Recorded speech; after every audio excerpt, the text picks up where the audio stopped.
Mukunda jewellers first ever factory outlet లో నక్షి Mela October 25 నుంచి 2 November వరకు ఎలాంటి నక్షి ఆర్నమెంట్స్ పైన ఫ్లాట్ 9.99% VA మాత్రమే. ఈ ఆఫర్ అన్ని బ్రాంచెస్ కి వర్తిస్తుంది.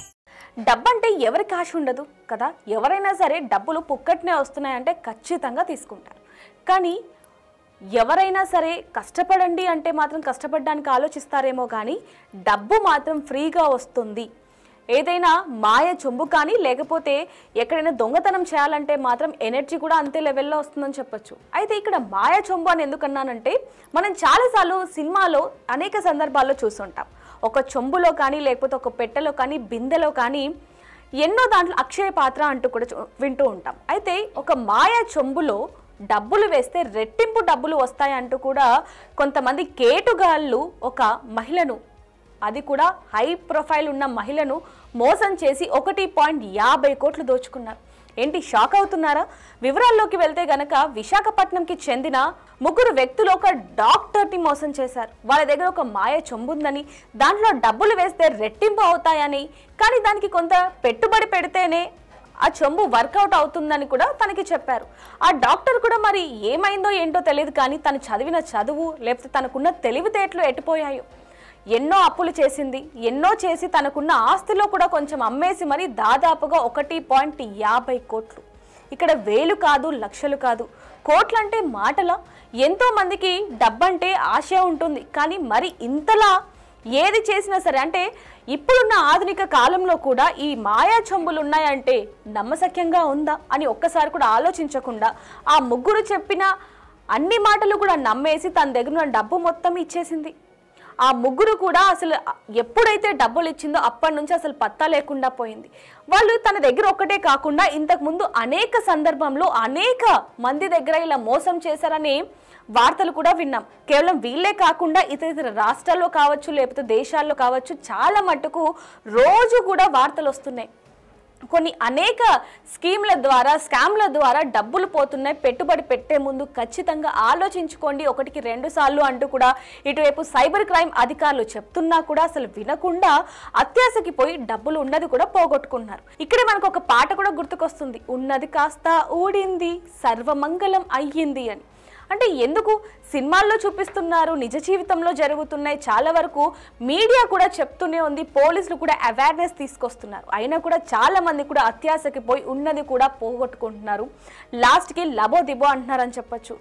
ఎప్పుడైతే ప్రియాంక డాక్టర్ చదువుతుందని తెలిసి వీళ్ళ 3 కూడా అమాయకంగా ఉన్న వాళ్ళని టార్గెట్ చేస్తున్నారు అనుకుంటే మాత్రం అపోహనే చెప్పొచ్చు. హై ప్రొఫైల్ వాళ్ళని మాత్రం టార్గెట్ చేస్తే వాళ్ళు బయటకు వచ్చి చెప్పుకోలేరు. వాళ్ళ స్టేటస్ ఎక్కడ పోతుందో, వాళ్ళకున్న అర్హత ఎక్కడ పోతుందో, వాళ్ళకున్న పరువు ఎక్కడ పోతుందో అని చెప్పి పోలీస్ కంప్లైంట్ ఇవ్వరు. కాబట్టి వాళ్ళని టార్గెట్ చేద్దాం అనేది చాలా మంది మోసం చేస్తున్న వాళ్ళు, మోసగాళ్ళు ఇదే ఆలోచిస్తున్నారని చెప్పొచ్చు.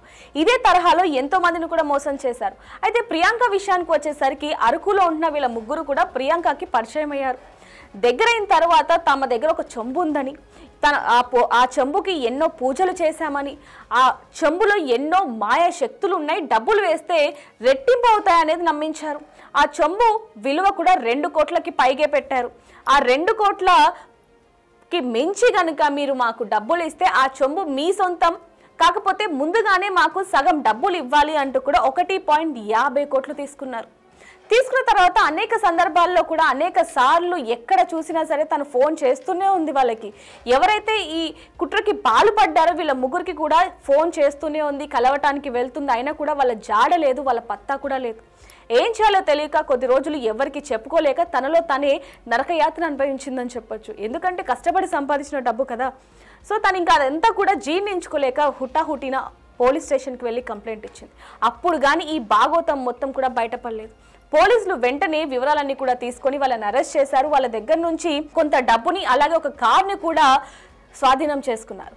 ఈ వివరాలు చెప్పడానికి గల కారణం కూడా ఎవరైనా సరే మా దగ్గర మాయా ఉంది, మంత్రం ఉంది, చెంబు ఉంది, బిందె ఉంది అని చెప్తే మోసపోకండి. ఎందుకంటే కష్టపడకుండా ఏ రూపాయి కూడా రాదు. కష్టపడితేనే ఆ రూపాయి మీ సొంతం అవుతుందే తప్ప ఇలా ఒకరిని మోసం చేసి లేకపోతే మాయా చెంబులు ఉన్నాయి, లేకపోతే ఇక్కడ డబ్బులు పెట్టండి, ఇక్కడ ఇన్వెస్ట్ చేస్తే మీకు ఎక్కువ డబ్బులు వస్తాయని ఎవరైనా చెప్తే గనక నమ్మకండి. గుడ్డిగా నమ్మి మోసపోయిన వాళ్ళ వివరాలు వేల సంఖ్యలో ఉన్నాయి. వాళ్ళు కూడా మీడియా ముందుకు వచ్చి చెప్తున్నారు మాలాగా మీరు మోసపోకండి అని. ఎందుకంటే డబ్బు ఊరికే రాదు కాబట్టి.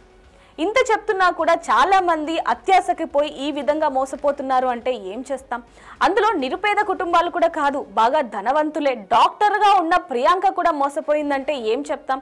ఇలా మోసగాళ్ళ లిస్టులో అనేక మంది ఉన్నారు, అనేక మంది బాధితులు కూడా ఉన్నారు. అయినా కూడా చాలా మంది డబ్బు ఆశ చూపించి డబ్బు కావాలన్న ఆవేదనతో ఈ విధంగా చేస్తున్నారా, లేకపోతే ఈజీ డబ్బులకి ఆశపడ్డారా అనేది కూడా తెలియదని చెప్పొచ్చు. కానీ వాళ్ళు మోసం చేస్తున్నారు, ఓకే, మరి ఏ విధంగా మోసపోతున్నారు అంటే ఏం చెప్తాం మనం?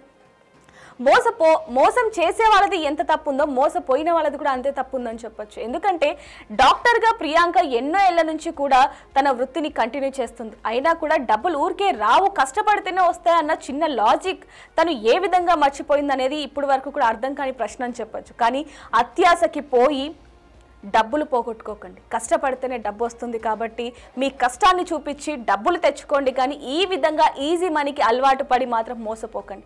పోలీసులు కూడా పదే పదే చెప్తూనే ఉన్నారు, ఎన్నో అవేర్నెస్ వీడియోలు చెప్తున్నారు, ఫోన్లలో కూడా వినిపిస్తున్నారు. చాలా మంది బాధితులు కూడా చెప్తున్నారు మాలాగా మీరు మోసపోకండి అని. కానీ ఎవరు కూడా వినకుండా డబ్బు ఆశతో ఈ విధంగా చేస్తున్నారని చెప్పొచ్చు. మరి ఇలాంటి వాళ్ళకి సంబంధించి మీరేమంటారు? మీరు ఎప్పుడైనా మోసపోయారా అనేది కింద కామెంట్లో రాయండి. For more videos like this, subscribe Big TV channel.